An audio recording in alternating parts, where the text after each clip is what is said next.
Ya, muchachos, buenos días a todos. Creo que ya estamos los que debemos estar. Hoy nos toca la clase número 4 del taller de educación física. Recordemos que estamos todavía en la primera unidad, que dijimos que iba a durar todo el primer semestre, que iba a ser sobre mejorar la condición física. Y en el caso de nosotros, nos íbamos a enfocar al desarrollo de la fuerza, haciendo un plan de entrenamiento para mejorar nuestro test en las flexoextensiones de brazos. Ya ustedes recuerdan que tenían que hacer este test que consistía en hacer el máximo de repeticiones en 30 segundos, y ustedes tenían que ir semana a semana o clase a clase y registrando el resultado de ese test, para ver si va variando, si aumenta, si disminuye, etc. Y tenían que, bueno, aparte también iban desarrollando su plan de entrenamiento, y a este plan nosotros le íbamos agregando ciertas cositas relacionadas con los contenidos que íbamos viendo a medida que íbamos avanzando. Ya cada vez, bueno, en el fondo seguimos trabajando sobre el mismo plan de entrenamiento, que esa es la actividad principal, pero le vamos agregando ciertos elementos, ciertos contenidos. Ya en la última, bueno, vamos a hacer como un repaso general porque hace ya un mes o más de un mes que no tenemos clases, entonces es mucho tiempo y lo más probable es que se nos olviden algunas cositas. Ya. Recordar que estamos viendo la capacidad física de fuerza, que en su definición era la capacidad que tiene un organismo, que tiene el cuerpo, o una persona, para vencer una resistencia, ya que se opone al movimiento de la persona. ¿Y cómo se vence esa resistencia? A través de la contracción muscular. Y también después vimos que la fuerza se podía clasificar de acuerdo a la manera que ésta se expresa. Y mencionamos tres tipos de fuerzas que van a ser con los que vamos a trabajar nosotros. ¿Ya? Uno que era la fuerza máxima, que la definíamos como la capacidad de aplicar fuerza sobre un objeto muy pesado, ¿ya? Vencer resistencias demasiado grandes. La otra era la fuerza resistencia, que era la capacidad de mantener una contracción o contracciones durante un tiempo prolongado de tiempo. O sea, vencer la resistencia o vencer ese peso durante un tiempo que puede ser superior a 30 segundos. De ahí hacia arriba ya la consideramos fuerza de resistencia. Ya para hacer la diferencia, por ejemplo, la fuerza máxima era vencer ese objeto gigante, pesado, en en un solo intento, o en una sola repetición, y la fuerza de resistencia era estar aplicando ese esfuerzo, o sea, vencer esa resistencia varias veces durante un tiempo prolongado. Y la otra expresión de fuerza que vimos, era la fuerza de velocidad,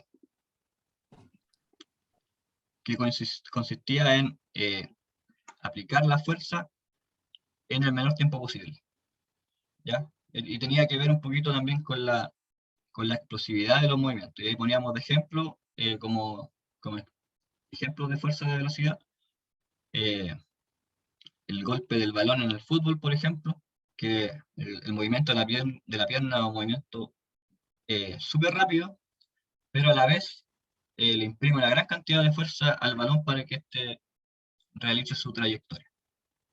Ya, esos eran los tres tipos de fuerza que vimos. Y ahí están sus definiciones. Fuerza máxima, fuerza de resistencia y la fuerza de velocidad. Ya, eso fue lo que vimos en la clase 2, si estoy en lo correcto. Ya. Y la clase anterior, bueno, yo le había dado la tarea de de hacer este plan, que debían ustedes indicar la cantidad de repeticiones, cantidad de series, de acuerdo a cuál era su objetivo. ¿Se acuerdan que, por ejemplo, si yo quería trabajar la fuerza máxima, había un número de repeticiones que era como el ideal, y entre ese rango nosotros debíamos trabajar para conseguir desarrollar la fuerza máxima, ¿ya? Y para la fuerza de resistencia también había otro rango que era mucho mayor, obviamente. que iba desde las 16, las 15 o 16 repeticiones hacia arriba. ¿Ya? ¿Por qué son tantas repeticiones? Porque obviamente estamos buscando en ese caso mantener este esfuerzo durante un tiempo prolongado.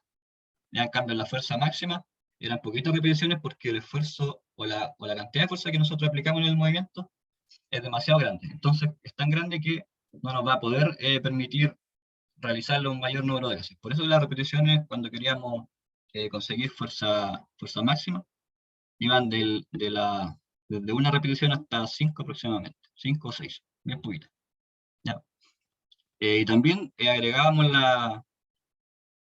el trabajo de la hipertrofia, que la hipertrofia también hay ganancia en fuerza, pero se centra mucho más en la ganancia de volumen del músculo. Y ahí también había otro rango para trabajar. Y ahí eso lo vimos en un cuadrito que a través de ese cuadrito ustedes se iban guiando eh, para poder desarrollar su plan de acuerdo a su objetivo. Ustedes ahí tenían que ver eh, cuál tipo de fuerza les convenía más trabajar. Obviamente de acuerdo al resultado del test que tuvieron. Por ejemplo, si ustedes hacían el test de flexiones de brazos y encontraban que tenían pocas repeticiones, por ejemplo, unas 3 o 5 repeticiones, ahí ustedes lo que tenían que intentar buscar era desarrollar la fuerza máxima, o desarrollar la fuerza, a través del método de hipertrofia o del método de fuerza máxima. Porque eso es lo que le está faltando en ese momento, para poder hacer más repeticiones. Ahora ya si ustedes hacían un número más alto de repeticiones, por ejemplo, ya estaban entre las 20 repeticiones hasta las 30, ahí su trabajo se debería enfocar en desarrollar más la fuerza de resistencia, ya en seguir trabajando en esa condición porque ya tienen una base de fuerza, ya pudieron vencer la resistencia que en ese caso, en este ejercicio es su propio peso, y lo están haciendo durante varias repeticiones. Entonces, lo que busco es yo poder conseguir aún más repeticiones que el número que ya tengo. Entonces, en ese caso, ustedes ya deberían estar en ese caso enfocados a trabajar la fuerza de resistencia. Ya, y también íbamos viendo algunas cositas de los planes de entrenamiento que tenían relación con los principios de entrenamiento. Ya vimos 3 principios y cómo los podíamos ir aplicando de qué forma se habían ejemplificado en el plan de entrenamiento. Ya que eran, bueno, después lo vamos a ver de nuevo. Ya en esta clase vamos a repasar esos 3 principios y también vamos a ver 3 principios más, que también son de fácil aplicación en su plan de entrenamiento.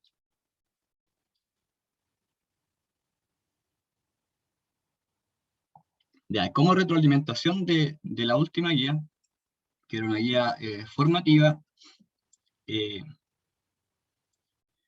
ustedes tenían que escribir de nuevo su plan de entrenamiento, tenían que agregar un ejercicio más, porque en muchos casos, sabiendo que estamos trabajando en la flexión de brazos, mejorar en ese aspecto, no la incluíamos en nuestro plan, entonces era necesario incluirla.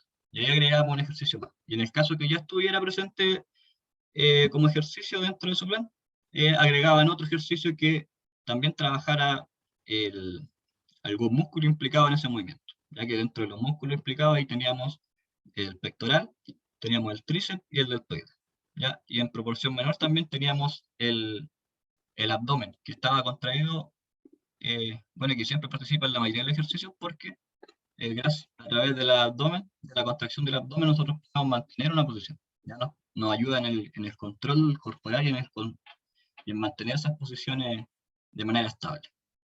¿Ya? Y a través del correo, al momento que ustedes enviaban ese trabajo, yo les iba realizando algún tipo de retroalimentación en el caso que fuera necesario. ¿Ya? Y de esas retroalimentaciones hice como un resumen y generalmente tienen que ver todas con el tipo de repeticiones que ustedes, o sea, la cantidad de repeticiones con las que ustedes trabajaban en su plan. Porque los ejercicios que ustedes proponían estaban bien, en algunos casos. Y habían otros que proponían ejercicios, por ejemplo, de bíceps, que no venían al caso, sentadillas, que no nos iban a servir mucho para poder mejorar nuestro resultado en el peso. Bueno, ahí yo les fui respondiendo también y proponiendo algunos ejercicios que les podían ayudar a conseguir el objetivo. Ya. En cuanto a las repeticiones, muchas veces pasaba que, por ejemplo, nosotros o ustedes voy a dar un ejemplo, que por ejemplo Brian Salazar en el test de flexiones de brazos, él anotó ahí, indicó que realizaba 25 repeticiones, pero resulta que en su plan de entrenamiento, él también incluía las flexiones, la flexión de brazo, la normal, también incluía, por ejemplo, la flexión de brazo inclinada o declinada, pero ahí trabajaba 10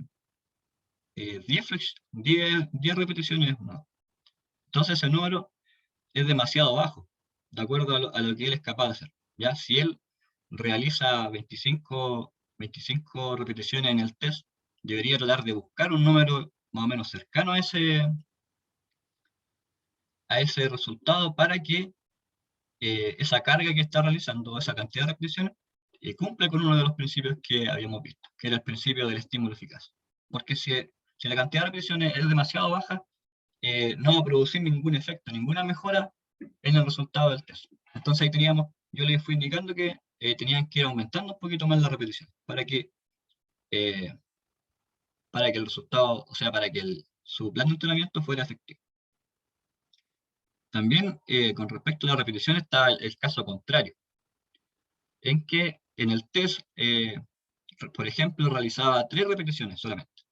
Y ahí depende obviamente de cómo hizo el test, quizá lo hizo de la manera normal y podría haberlo hecho con las rodillas apoyadas, que era mucho más fácil. Pero si esa persona hizo 3 repeticiones en el test, ¿será posible que en su plan de entrenamiento él pueda hacer 15 repeticiones?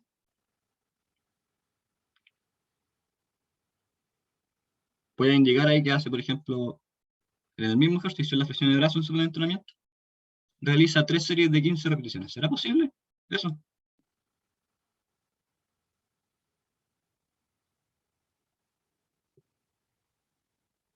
¿Sí o no? Chicos, ¿será posible o no?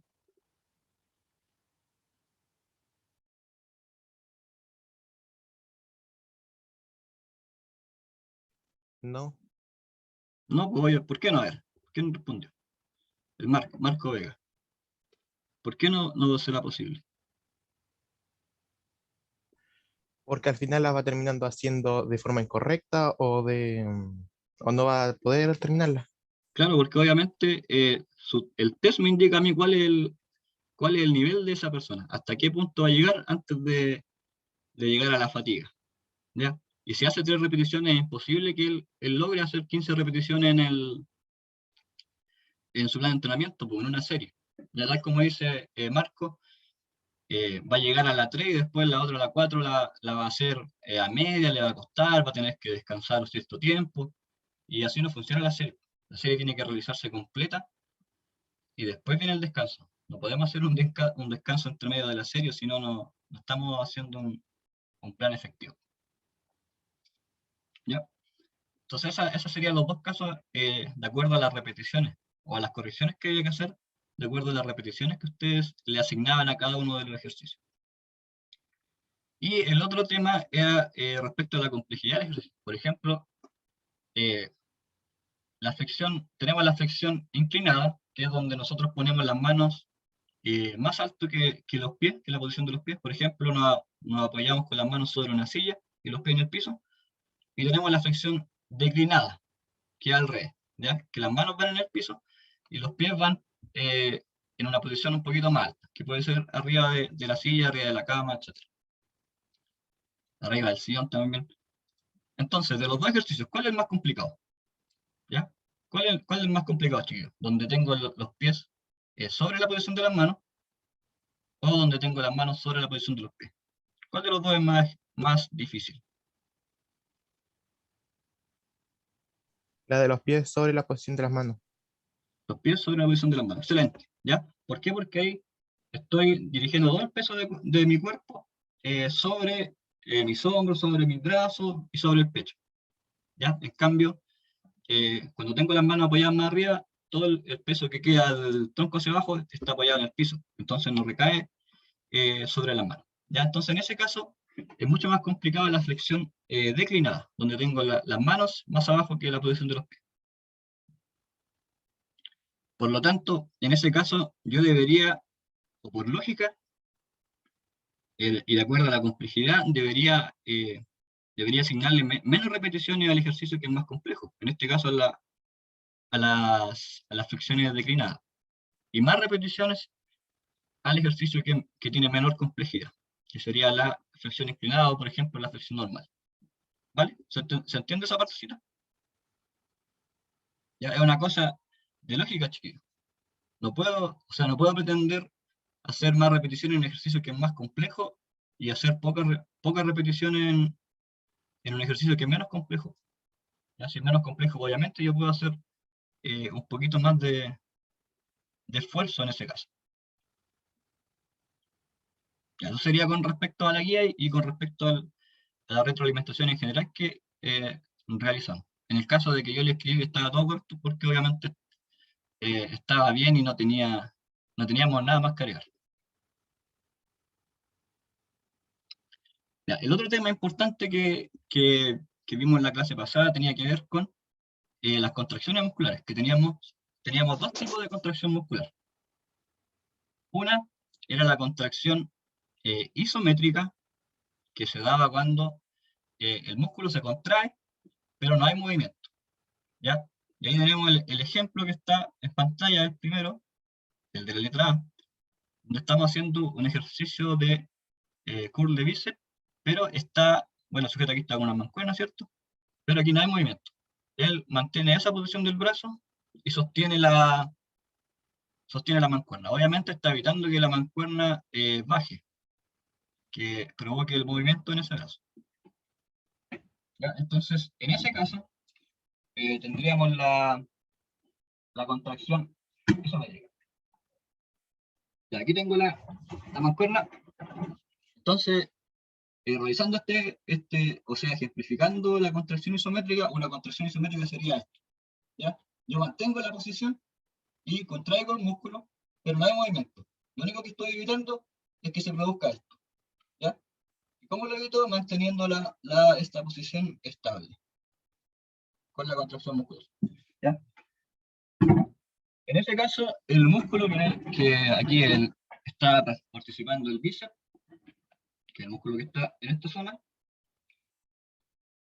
no se acorta ni se alarga, ya no cambia su tamaño, sino que lo único que cambia es la tonicidad, ya se contrae, queda un poquito más duro, ya. Ese es un tipo de contracción isométrica.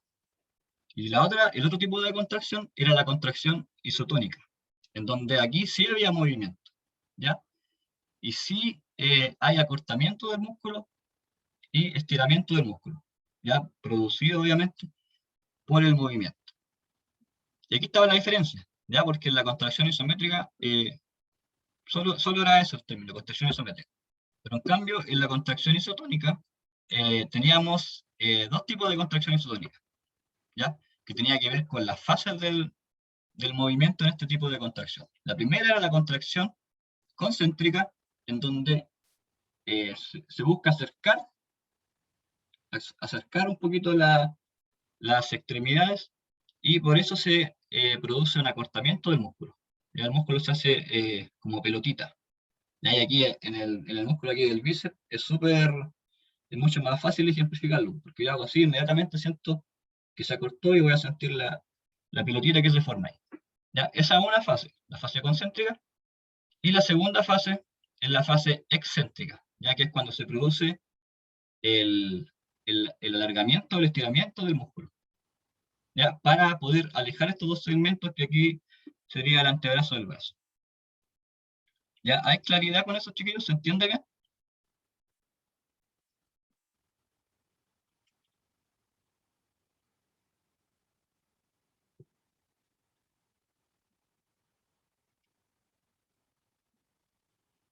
Sí, sí, ya. Sí, profe, se entiende, se entiende. Ya, ahora, por ejemplo, ¿cuál es existe un tipo de entrenamiento que se llama entrenamiento excéntrico, o también le llaman entrenamiento negativo de la fase negativa. Ya la fase positiva obviamente es cuando yo hago la contracción del músculo cuando se acorta, y la fase negativa es cuando se estira. ¿Y cuál es? ¿Y por qué será útil o por qué existe este entrenamiento excéntrico? ¿Ya? Se han hecho estudios en donde se demuestra que el entrenamiento excéntrico o de la fase negativa de los ejercicios genera mucha mayor fuerza, un aumento en la fuerza muscular. ¿Ya? ¿Y por qué se preguntaron ustedes por qué pasa esto? Pues, sí, voy a repetir el ejemplo del curso de inicio. Ya. Obviamente el ejercicio aquí es esto: levantar la carga o levantar la mancuerna. Ya, de esta manera yo voy a estar trabajando el músculo que está implicado en esa acción, que en ese caso es el bíceps. Y ustedes dirán, ¿por qué en la fase contraria, cuando yo hago esto, por qué estaría ganando mucha más fuerza?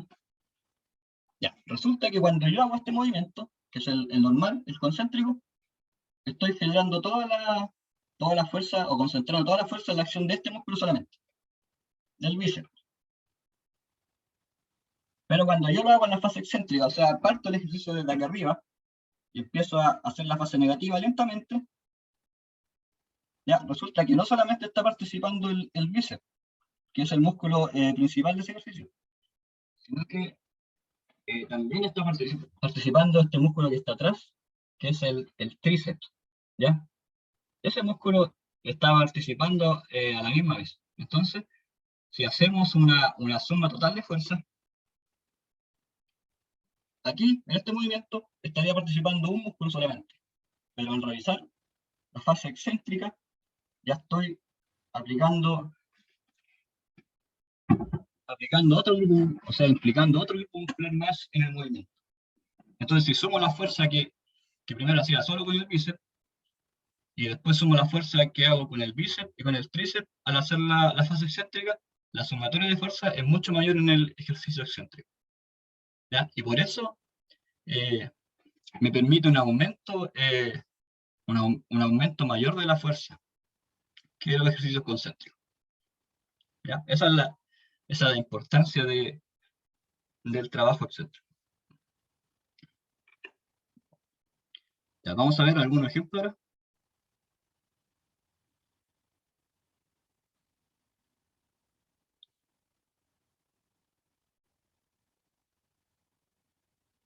¿Ya se ve en pantalla el video, chicos? Sí se ve. Ya necesito que ustedes en este ejercicio me indiquen dónde está la fase excéntrica y dónde está la concéntrica. Ya, ese es el ejercicio. Elevación de cadera, ¿cierto? Y mantiene la posición. Ya. ¿Dónde está la fase excéntrica y dónde está la concéntrica en este caso?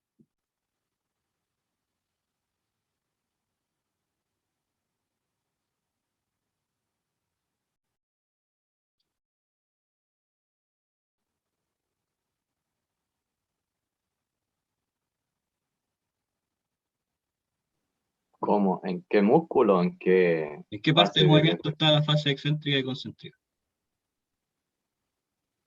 cuando sube excéntrica, ¿no?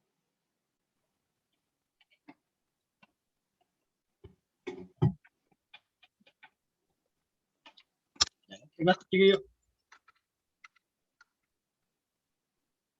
En este caso, el ejercicio o el esfuerzo como tal no se está haciendo cuando sube, sino que se está haciendo aquí, cuando ella mantiene la posición. ¿Ya? Aquí ella obviamente eleva la cadera para poder llegar a la posición ideal del ejercicio, pero aquí se está haciendo el esfuerzo. Aquí está la contracción. ¿Ya? Entonces, ¿dónde estaría la concéntrica y la excéntrica? ¿Ah? Es decir, que isométrica. Ya, entonces, ¿habría fase excéntrica o concéntrica aquí?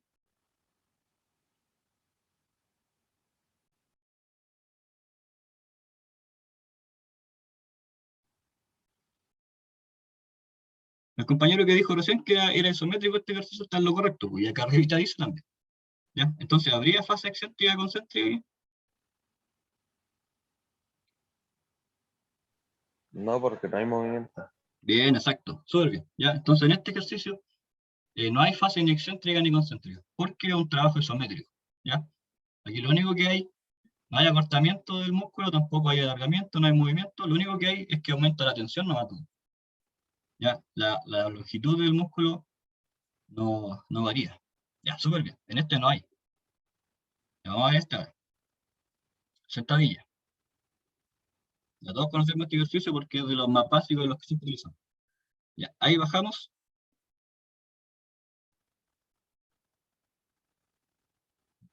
Ya, de las dos fases, la bajada y la subida, ¿cuál sería la excéntrica y cuál es la concéntrica?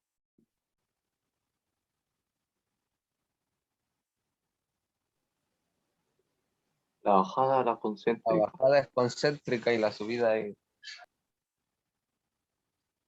Ya, la bajada es concéntrica, me dicen, y la subida es excéntrica. excéntrica. Este ejercicio, ¿cuál es el músculo que participa aquí? ¿Cuál es el principal? Cuádriceps. Cuádriceps. Ya, el cuádriceps, que es el músculo que está en la parte aquí superior o la parte frontal de la pierna. ¿Ya? Y la función de este músculo es extender la pierna. ¿En qué parte del movimiento de este ejercicio se extiende la pierna? ¿Cuando baja o cuando sube? Ay, se puso de nuevo. Cuando sube. Ya, cuando sube. Entonces, cuando sube, se produce una contracción del cuádriceps, ¿cierto? Sí. Ya. Entonces, esa parte, la subida, porque ahí está la contracción del cuádriceps, en esa parte sería la fase concéntrica, porque ahí el músculo se acorta. ¿Ya? Cuando baja, a ver, que la ganó el niño.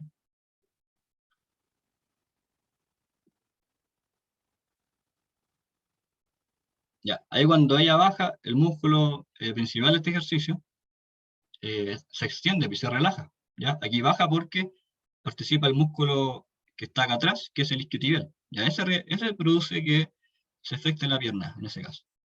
¿Ya? Pero aquí no hay esfuerzo porque se flexa a favor de la fuerza de gravedad, que en este caso está actuando, está ayudando.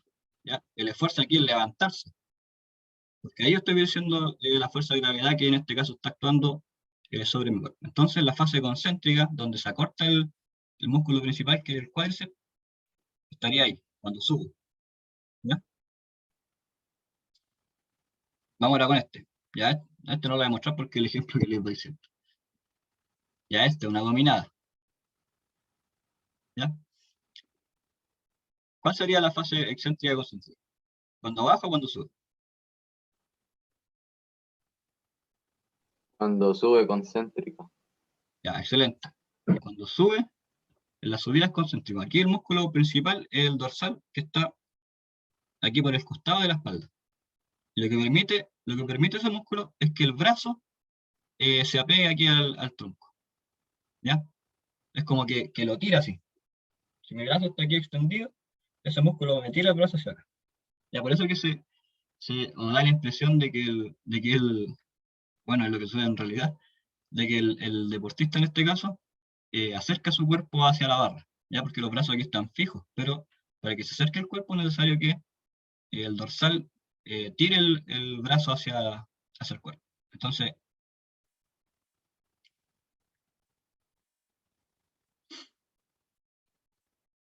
ya.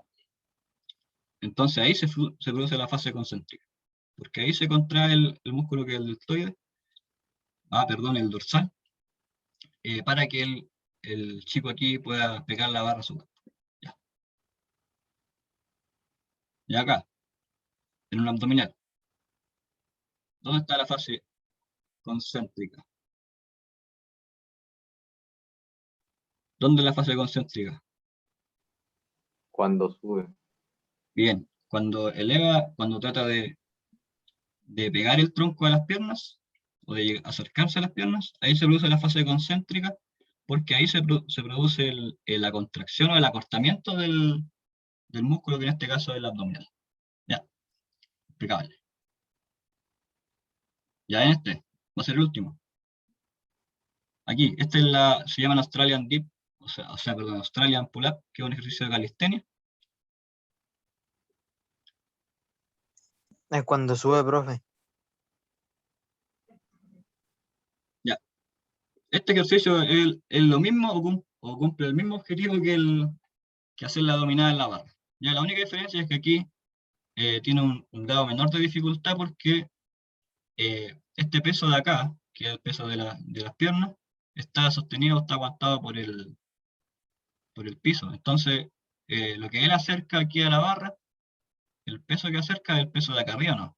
Ya de su tronco. En cambio, en la dominada, cuando estamos colgando de la barra, tenemos que acercar todo el peso del cuerpo. Y así que el compañero el que dijo que era en la subida de la fase concéntrica estaba súper bien, ¿ya? Y la fase excéntrica es cuando se relaja y el cuerpo se despega ahí de la barra. Ya, espero que haya quedado claro ahí todo lo que tenía que ver, no sé, todo lo que tenía que ver con los tipos de contracción.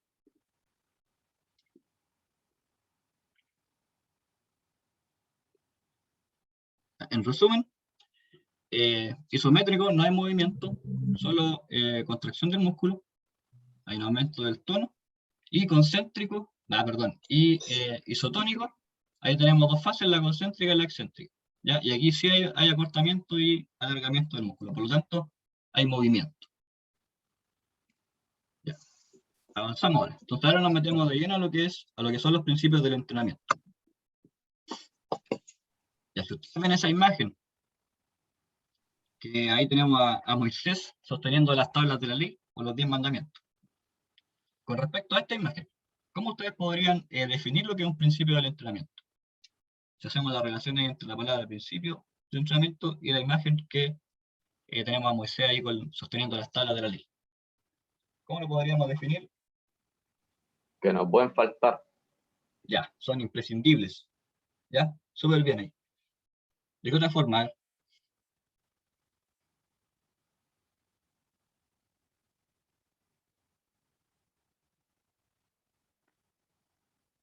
Que siempre tienen que estar ahí, po. Bien. Ya pareció a lo que dijo el Sebastián. ¿Va por ahí?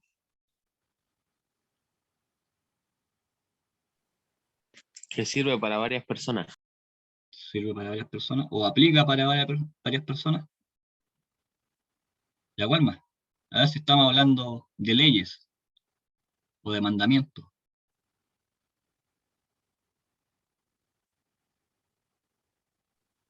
Puede ser que la imagen hace referencia a las reglas del entrenamiento que Ya. tiene que haber, Sí, sí, que no, continúa. así como los 10 mandamientos, el principio de entrenamiento tiene sus reglas claves para iniciar un entrenamiento de manera correcta. Ya. Y como está hablando de reglas, obviamente hay que seguirlas, hay que respetarlas. Y son imprescindibles, como dijeron Sebastián y Rodrigo. No pueden faltar, tienen que estar siempre presentes. ¿Ya? Súper bien. Entonces, para hacer una definición más teórica y más exacta, ¿ya? Los principios de entrenamiento son un conjunto de máximas o reglas de carácter genérico, o sea que son generales para todas las personas, para cualquier tipo de entrenamiento, y que rigen el proceso del desarrollo de la condición física. Y es importante que cada uno de estos principios de entrenamiento se relacionen entre sí. Y producto de esa relación van a garantizar la aplicación correcta de todo el proceso del entrenamiento. O sea que si están presentes, están relacionando de manera correcta entre sí, mi entrenamiento o el plan de entrenamiento que yo tenga va a tener los resultados esperados que yo logro conseguir. ¿Ya? Y estos principios me van a aportar la directriz, o sea, me van a ir orientando hacia qué cosas tengo que ir agregando a la estructura de mi plan de entrenamiento, o de qué manera lo tengo que organizar. ¿Ya? Y ahora vamos a empezar a ver, o a repasar un poquito los principios que ya vimos en la clase pasada, y después vamos a agregar los tres nuevos. Ya tenemos primero el principio de la individualización, que hace referencia a que cada persona, cada atleta, cada sujeto, es diferente al resto de los deportistas. Ya, por ejemplo, el Sebastián es diferente a Rodrigo, es diferente a Marco, es diferente a Axel. Entonces, cada uno de ellos tiene características distintas y va a responder de manera distinta ante los distintos tipos de entrenamiento.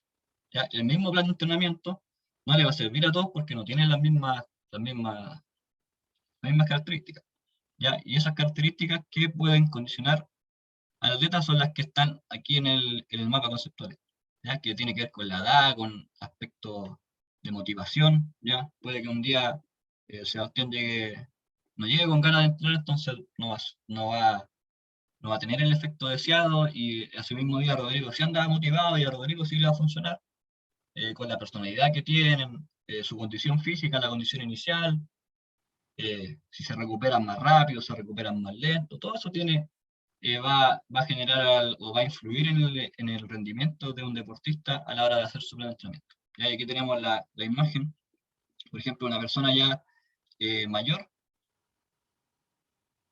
que tiene que estar sí o sí a cargo de un profesional, aquí de un entrenador, un personal trainer, que lo va a ir orientando específicamente a él para que él pueda cumplir sus objetivos, ¿ya?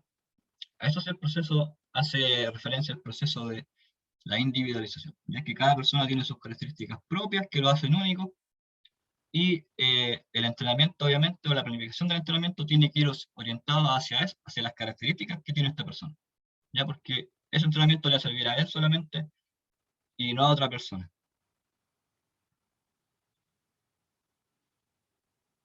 Ese es uno. Acaba el otro, el principio del estímulo eficaz, que este es súper importante, que nos indica que el estímulo del entrenamiento, o sea, la carga, el ejercicio que yo hago, el peso que estoy levantando, tiene que superar cierto umbral o cierto límite de intensidad para que produzca un efecto. Aquí tenemos el esquema donde cada una de estas líneas son distintos umbrales, ¿ya? La primera línea donde está el cursor aquí es el umbral de intensidad necesario para que produzca algún beneficio o alguna adaptación en el deportista. Entonces, si el estímulo logra llegar hasta aquí, esa capacidad o esa adaptación se va a mantener. Si lo supera, ya vamos a empezar a producir beneficio o ganancia de la fuerza o de la capacidad que estemos trabajando, ¿ya? Si no llega, obviamente no va a pasar nada, ya no vamos a conseguir ninguna mejora. Y si ya el estímulo que aplicamos es demasiado alto, que ya aquí, por ejemplo, llega a la zona roja, ya en ese caso ya va a empezar a ser perjudicial porque nos puede provocar alguna lesión, o nos va a dejar demasiado fatigados, no vamos a poder seguir entrenando, etc. ¿Ya? Entonces, hace referencia este principio del estímulo eficaz a que las cargas que apliquemos, los ejercicios que apliquemos, tengan la intensidad óptima, ¿ya? Donde solamente nos otorgue beneficio, que no nos perjudique ni que tampoco nos permita que no pase nada, ¿ya? Eso tiene una relación. Y aquí, por ejemplo, esto lo podríamos relacionar con lo que les decía al principio de la clase, con respecto a las repeticiones que ustedes indicaban en su plan de entrenamiento. Ya, obviamente, si yo en el test hacía 20 repeticiones, y en el plan le pongo que hago 5 solamente, no va a ser eficaz el estímulo, porque está demasiado lejos de ese umbral donde me va a provocar adaptaciones o beneficios. Y al principio de la especificidad, que hace referencia a que el entrenamiento debe ser lo más semejante o parecido a lo que es la competencia, la prueba o el test. Y aquí, como dice, pastelero sus pasteles, ¿ya? Mientras más específico sea el entrenamiento, mejor va a ser el rendimiento deportivo del deportista. ¿Ya? Por eso, obviamente, si vamos a estar entrenando fútbol, tenemos que estar trabajando con balón, tenemos que estar trabajando aquellos fundamentos del fútbol. Lo mismo pasa en el básquetbol, entrenar el dribbling con las manos, aquí no sacamos nada con el básquetbol, estar entrenando un dribbling con el pie porque no es específico al deporte, entonces no nos va a producir ningún beneficio. Aquí también había un ejemplo, por ejemplo, antiguamente en el entrenamiento del fútbol, o generalmente en los deportes colectivos, el básquetbol también, el balonmano también, la parte física, el acondicionamiento físico se realizaba siempre de manera continua. O sea, los mandaban a correr, a trotar durante, qué sé yo, 40, una hora, ¿ya? Todo el rato corriendo al mismo ritmo. Pero resulta que durante un partido o durante un encuentro de cualquiera de estos deportes, no se trabaja siempre, o sea, no se está jugando siempre al mismo ritmo. Uno generalmente en el fútbol está cambiando de velocidad, está cambiando de intensidad, no siempre está corriendo al máximo, hay veces que está trotando, hay veces que se desplaza lateralmente. Entonces no le va a servir no le va a servir estar trotando constantemente al mismo ritmo si después a la hora del partido vamos a tener que hacer aceleraciones, desaceleraciones, cambio de ritmo, cambio de dirección. ¿Ya? Entonces ahí se dieron cuenta de que estaban haciendo mal las cosas y empezaron a cambiar la metodología de entrenamiento en los deportes colectivos. ¿Ya? Entonces a eso se relaciona la especificidad, que el entrenamiento tiene que ser lo más parecido al deporte o al juego. En el caso aquí de las flexiones de brazos, por eso les decía yo que si hacíamos 3 flexiones de brazos, el entrenamiento tiene que estar orientado a las flexiones. O sea, el mismo ejercicio de las flexiones tiene que estar dentro del plan. Los ejercicios que ocupamos tienen que trabajar los músculos que se trabajan en la flexión. Si añadimos una sentadilla o un curl de bíceps, no nos va a aportar nada, obviamente, a la flexión de brazo. Ya, entonces ahora, aquí en el lado derecho tenemos definiciones y ustedes me van diciendo a qué principio corresponde. De los que vimos, los 3 que vimos recién. ¿Ya? El primero dice, entrenamiento se orienta a la actividad elegida en la cual se quiere mejorar. ¿A cuál hace referencia ese?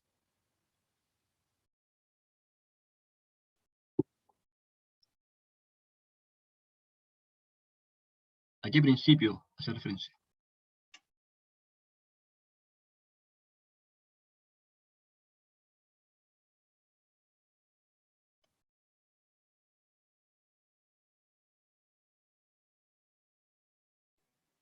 ¿Cuáles eran los principios?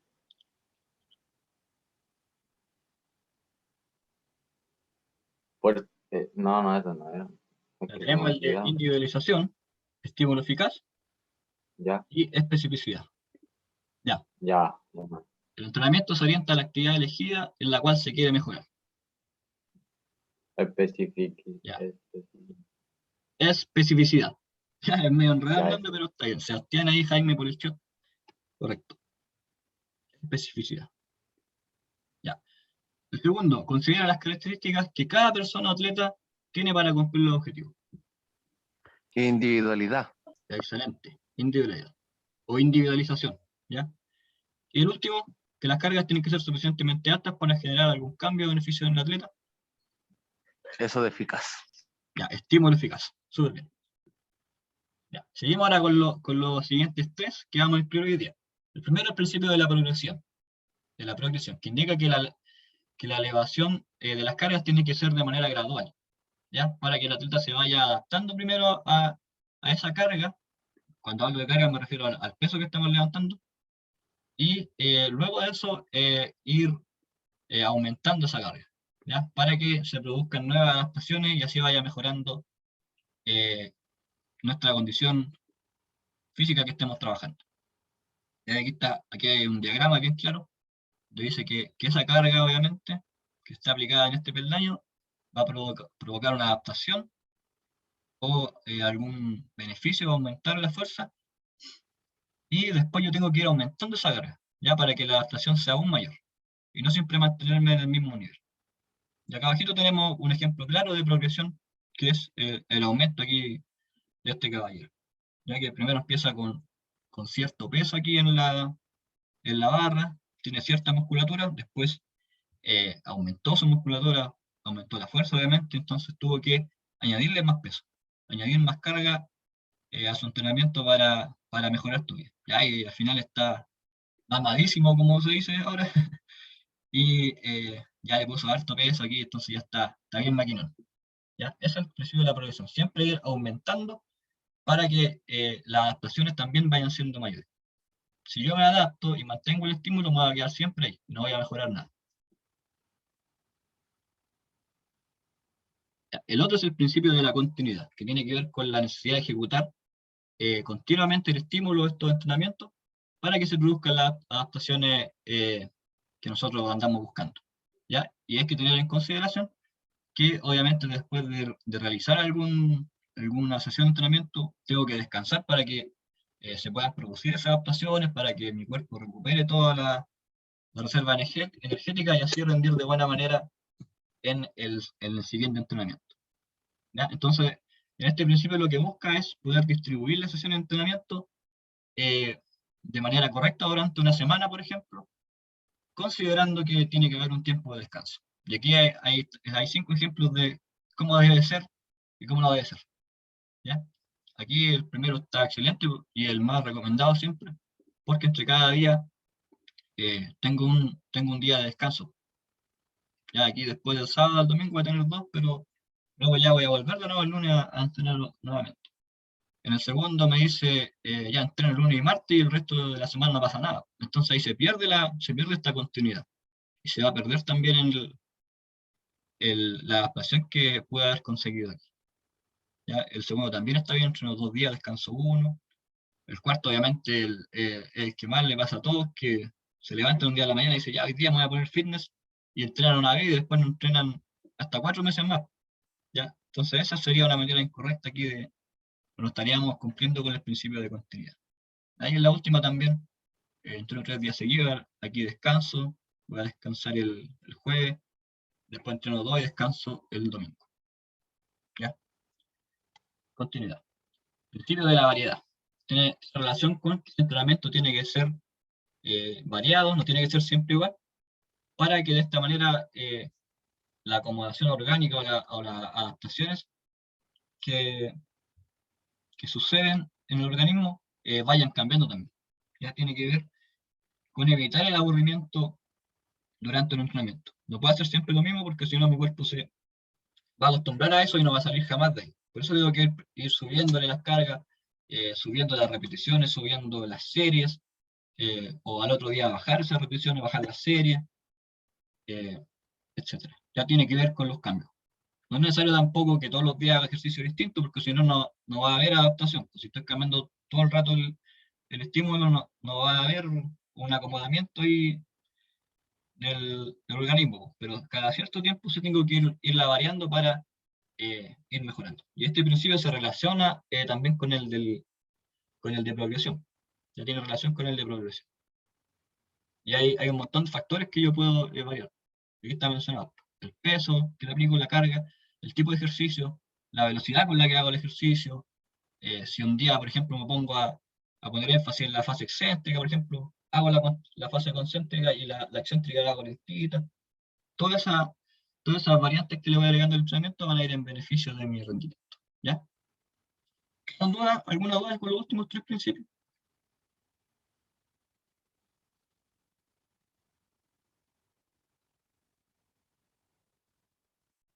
Progresión, que tiene que ir con siempre buscando mayor peso o mayores adaptaciones.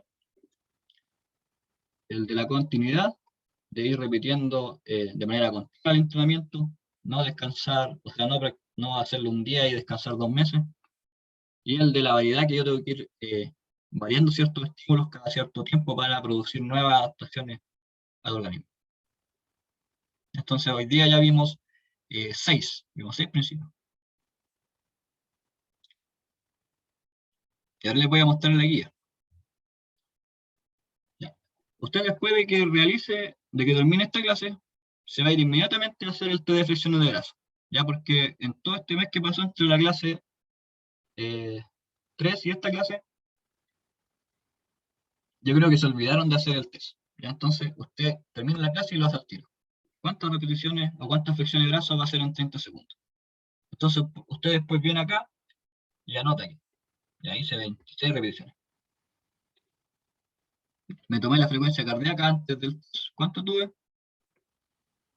140, por ejemplo. Y después del test tuve 160. ¿Ya? Y lo va anotando ahí. Aquí le agrega, si quiere, latidos por minuto. Ya, después viene acá, segunda parte. Aquí tienen que nuevamente escribir su plan de entrenamiento. ¿Ya? Anotan el ejercicio, adjuntan su imagen, que puede ser la misma de los trabajos anteriores, pero tiene que ir la imagen, ¿ya? Porque así me demuestra qué ejercicio está haciendo y que efectivamente usted, de alguna manera, a un cierto grado, estuvo realizando su plan de entrenamiento. ¿Ya? Y aquí anota nuevamente las series y repeticiones. Aquí tiene que considerar esto, pues el resultado del test. Por ejemplo, de aquí iba la flexión de brazo como ejercicio, flexión de brazo, Entonces, la repetición aquí que haga tienen que ir en relación con su capacidad, con el resultado que está realizando en el test. ¿A qué principio podríamos relacionar eso, chiquillos? De los que vimos hoy.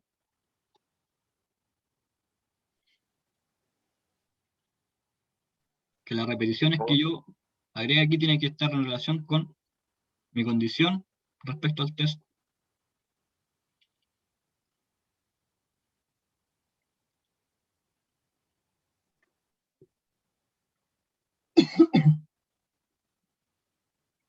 Especificidad.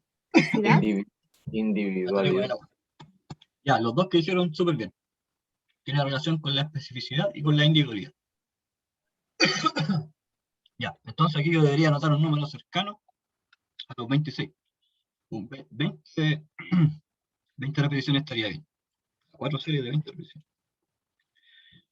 Si agrego un número muy bajo, obviamente no voy a cumplir tampoco con el principio del estímulo eficaz. Ya, porque no va a ser una carga muy baja. Así que ahí tienen 3 principios con los cuales pueden asociar aquí el número de series de repeticiones que consideren. ¿Ya? Y van haciendo lo mismo hacia abajo. Aquí nos dice que esta vez en el plan de entrenamiento yo tengo que incluir ciertas modificaciones en donde pueda aplicar al menos 3 principios de los vistos en clase hoy. ¿Vale? Entonces ustedes aquí llenan nomás, completan el cuadro, y acá en la segunda parte ustedes van a mencionar cuál fue el cambio. Por ejemplo, aquí, en lo que hicimos, ya habíamos asignado aquí 20 repeticiones. Entonces ahí ponen aumento, repeticiones,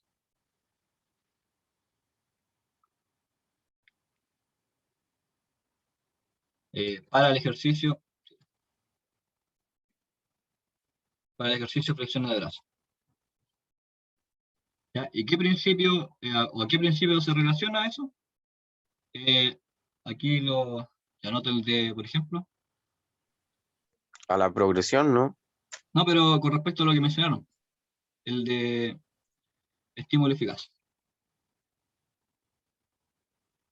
¿Ya? Aquí ponen aumenta la repetición para el ejercicio de flexiones de brazo, considerando el resultado del test. ¿Ya? Y eso lo asocio con el estímulo eficaz o con el de individualidad. ¿Y ahora cuál fue el que dijo el compañero?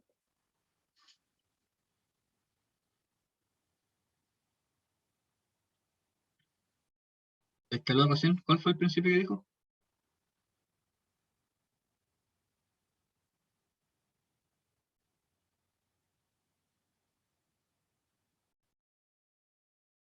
Creo que fue Axel. ¿Cuál fue el principio que mencionó recién?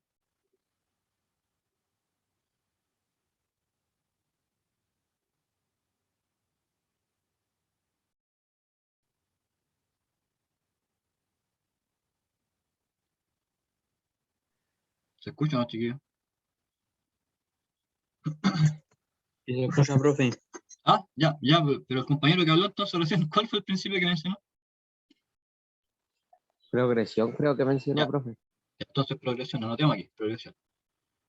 ¿Y cómo yo justifico que el principio de progresión estuvo presente aquí en los cambios que hizo el plan? Entonces también menciono aquí, aumento las repeticiones del, ya pongamos aquí de todos los ejercicios, respecto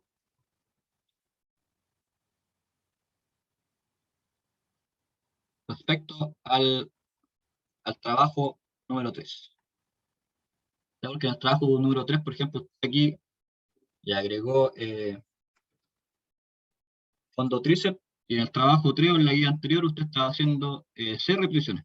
Entonces, para poder aplicar el principio de progresión o de ir aumentando esa carga, ahora le voy a agregar 8. ¿Ya? Entonces, ahí justifico que está presente o que yo apliqué este principio de progresión. ¿Ya? ¿Queda claro esa parte, chiquillos? En la que tiene más puntos.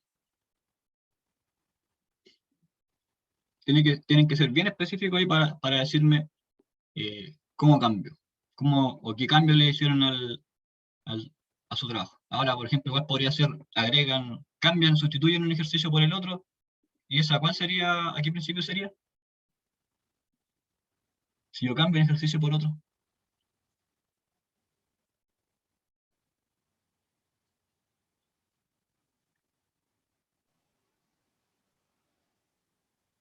Por ejemplo, que tenía fondo tríceps en la silla, eso lo tenía en la guía pasada, pero ahora lo cambio por fondo con tríceps en barra paralela. Variedad. Paralela. Ya, bien. Y ahí aplicaría entonces el principio de la variedad. Y también podría ser el de la progresión, porque el fondo en la silla es mucho más fácil que hacer un fondo en barra, en paralela. ¿Ya? Progresión. Y al final me dice, defina y ejemplifique cada uno de los 3 tipos de fuerza vistos durante la vida. Aquí les regalé los nombres. Aquí están los nombres de cada tipo de fuerza. Y ustedes lo definen, puede ser con sus palabras, utilizando las que estaban en el PowerPoint de la clase 2, creo, o 3. Y dar un ejemplo de eso. Ya ejemplo, vimos varios aquí. Hasta lanzar una chancla ha salido por ahí. Recuerdo que el Diego lo dijo. ¿Ya quedan dudas con respecto a la guía, chiquillos? No. ¿No? ¿Todo claro? Ya, está facilita. Aquí yo ya les di las respuestas prácticamente. Así que ese sería mi regalo porque hoy es el día del alumno, así que aprovecho de saludarlos, chiquillos. Ojalá que tengan un día súper bonito, súper agradable. Un 7 a todos. No, ahí tiene que haber esfuerzo también de parte de usted. Ya, si tiene todo bueno, si puso atención en la clase, obviamente va a tener un 7.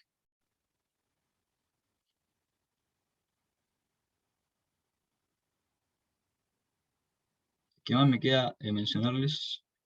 Creo que ya estamos ok con todo. Ya, les adelanto, chiquillos. que ¿Va a para- subir la clase a YouTube, profe? Sí, la estoy grabando, tengo que esperar a que terminemos, se guarde y de ahí la subo. Así que ahí tienen que estar atentos. Les menciono que esta actividad de hoy es sumativa, o sea que va con nota directa. Y nos quedaría la última clase, que sería en 2 semanas más, nuestra clase 5 para terminar el semestre. Y en esa clase ustedes van a tener que grabarse haciendo la expresión de grasa. Entonces ahí vamos a comparar si hicieron realmente el plan, o si lo que me indican aquí de las repeticiones que tienen coincide o no. ¿Ya? Esa va a ser la forma de verificar. ¿Cómo? Con 30 segundos hay que hacer. Claro, ustedes se ¿Qué graban plan? haciendo el test de los 30 segundos. Ah, ya. No tienen para qué contarlo ustedes, sino que lo cuento yo cuando lo vaya revisando. Entonces ahí voy a ver si calza o no con lo que ustedes me han indicado durante el desarrollo de la unidad. ¿Vale?